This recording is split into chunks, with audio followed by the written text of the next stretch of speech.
जय श्री कृष्ण दोस्तों। एक पिता के बलिदान की कहानी। एक बार एक पिता और उसका पुत्र जल मार्ग से कहीं यात्रा कर रहे थे और तभी अचानक दोनों रास्ता भटक गए। फिर उनकी नौक भी उन्हें ऐसी जगह ले गई जहां दो टापू आसपास थे और फिर वहां पहुंचकर उनकी नौक टूट गई। पिता ने पुत्र से कहा, अब लगता है हम दोनों का अंतिम समय आ गया है, दूर दूर तक कोई सहारा नहीं दिख रहा है। अचानक पिता को एक उपाय सूझा। अपने पुत्र से कहा कि वैसे भी हमारा अंतिम समय नजदीक है, तो क्यों न हम ईश्वर की प्रार्थना करें। उन्होंने दोनों टापू आपस में बांट लिए, एक पर पिता और एक पर पुत्र, और दोनों अलग अलग टापू पर ईश्वर की प्रार्थना करने लगे।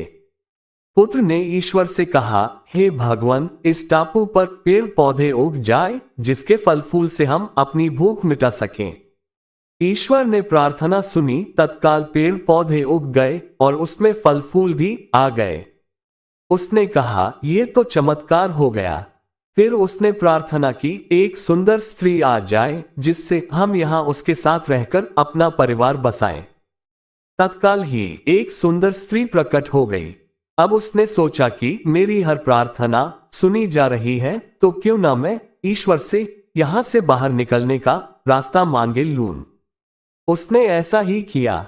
उसने प्रार्थना की, एक नई नाव आ जाए जिसमें सवार होकर मैं यहां से बाहर निकल सकूं।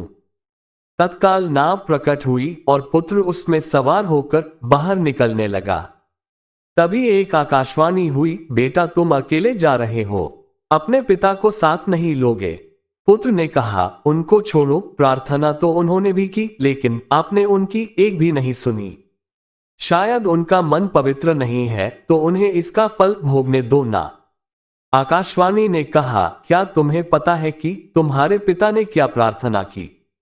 पुत्र बोला, नहीं। आकाशवाणी बोली, तो सुनो, तुम्हारे पिता ने एक ही प्रार्थना की, हे भगवान, मेरा पुत्र आपसे जो भी मांगे उसे दे देना, क्योंकि मैं उससे दुख में नहीं देख सकता, और अगर मरने की बारी आए तो मेरी मौत पहले हो, और जो कुछ तुम्हें मिल रहा है उन्हीं की प्रार्थना का परिणाम है। पुत्र बहुत लज्जित हो गया। सज्जनों, हमें जो भी सुख, प्रसिद्धि, मान, यश, धन, संपत्ति और सुविधाएं मिल रही है, उसके पीछे किसी अपने की प्रार्थना और शक्ति जरूर होती है, लेकिन हम नादान रहकर अपने अभिमान वश इस सब को अपनी उपलब्धि मानने की भूल करते रहते हैं, और जब ज्ञान होता है तो वास्तविकता का पता लगने पर मात्र पछताना पड़ता है। हम चाहकर भी अपने माता पिता का ऋण नहीं चुका सकते।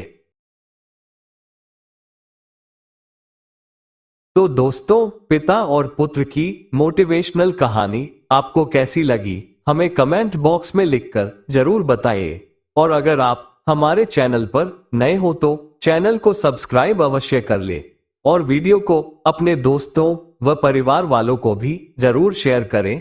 और आज की हमारी यह वीडियो देखने के लिए आपका दिल से बहुत बहुत धन्यवाद। बोलो जय श्री कृष्णा, राधे राधे।